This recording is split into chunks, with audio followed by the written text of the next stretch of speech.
गंजाम जिला कोटिनटा थाना अंतर्गत मंटापड़ा ग्राम रविवार राति प्राय 8:30 समय दुई परिवार मध्य हाथाहाथी होते।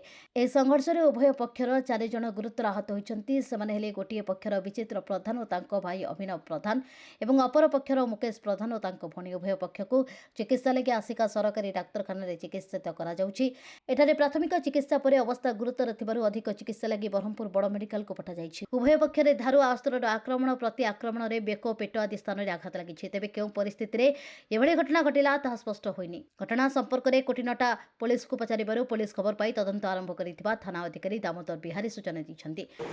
आमे आज को प्राय 3 दिन है आमे किसी जानिनु से माने हमको संघबद्ध होई आक्रमण करी से माने सुराट रे मद पान विक्रय करी से माने संघबद्ध आक्रमण करी हमको 4-5 जन हमको आक्रमण करके हमको ये क्षत विख्यात आगे आक्रमण कर ए प्रकार मो भाईर टंटी आ मुंड को आघात करी बंचार किसी माने संदेह किसी ना मुझे सकाशे आघात माने सरकार को अनुरोध कर मो बापा माँ को अनुरोध करें से दंड जेकोसी प्रकार जो गवर्नमेंट जो जेकोसी प्रकार अच्छी जो दंड विधान से यथेष्ट भाव से एक्शन नि